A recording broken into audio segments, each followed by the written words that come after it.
Hey, welcome back to Hard Topics People Really Don't Like Talking About. Today I thought we could cover medical PTSD. Trigger warning, this will be, of course, about PTSD, medical issues, physical and mental. So if you don't feel like you can emotionally handle that right now, this won't be the best video for you. But watch at your own risk. And also, as always, I'm not a medical professional in any way. These are just experiences and things that I've gone through. Everyone's journey is a little bit different. So be kind to yourself and be kind to others. Now, with all that out of the way, let's get into it. So PTSD, or also medical PTSD. What is it and what does it stand for? As many people know, PTSD stands for post-traumatic stress disorder. What is it? It is a stress response that your body can create and go through after a traumatic event. That's why you hear a lot of people in the military come home with PTSD, because they've seen very traumatic, scary things, and their body doesn't know how to process it, so to speak. But let's get into medical PTSD. It's the same post-traumatic stress disorder, just for people that go through a lot of traumatic, scary medical situations, mental and or physical. When you have PTSD, some of the symptoms you can get is flashbacks, auditory and or visual. You can have nightmares and night terrors. You can have rage problems and issues. You can have deep depression. You can even cause yourself physical pain. There's so many widespread symptoms that it can be a little bit different for everyone.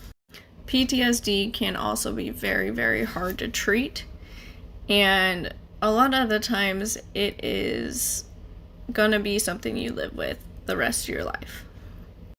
I will be the first to admit that I suffer from pretty bad PTSD. With that being said, here is a little story about it. So I had a surgery several years ago, probably 7 years ago. And during this surgery, when I should have been under anesthesia, the anesthesia failed. And so I became coherent during the surgery. I could hear everything, but I couldn't feel anything, thankfully. But it was still one of the scariest moments in my life. When I finally had fallen asleep at the end of the surgery and taken to the recovery room and woke up there, I was fighting the doctors and yelling at them and yelling at the nurses, to the point they tried to give me stuff to calm down, but no matter what they did, it wasn't helping. And so they brought my dad back to the recovery room. And if you have had surgery, you know they don't do that. But it was a special circumstance, and it was the middle of the night, so I was the only patient in there. When I saw my dad, I was telling him that he needed to get me out of there. He needed me to discharge me, get me out. I don't want to be here. But no one really understood why I was acting this way. A few months later, I was finally able to communicate what happened during that surgery. And of course, I went to therapy, but it is something that has really made life a little bit harder. For me, I suffer from night terrors and nightmares. I suffer from panic attacks, anxiety, severe depression, and flashbacks, auditory and visual. One of the most important things that I had to do was find my triggers, which is not always easy, but a few of my triggers are like beeping. A sound of beeping will send me into a flashback. there is certain type of hand sanitizer that if I smell it, I get panic attacks. But this has also made it very, very hard for me to want to continue medical care, even to this day at times. And when I say that, I mean there has been times when I've been super sick that I need to go to the hospital for. And I will literally be begging my husband, tears streaming down, just asking him, please don't make me go. Like, please don't do this. Like, it will be fine. They won't do anything. And one of the hardest ones was when I was really sick and my parents and my husband had to corner me to take me in because I just shut down and was crying and telling them to leave me alone, and it wasn't fair. They had to carry me like a baby. And you know what? I'm not ashamed of it. I do what I need to do. And it's not always something I can control. But PTSD is not anything you should ever be ashamed about. And if people are shaming you, then there's something wrong with them. So what do I do now to help me when I have PTSD attacks? For me, I will always have music playing. Always. I have to have some sort of background noise, even at night.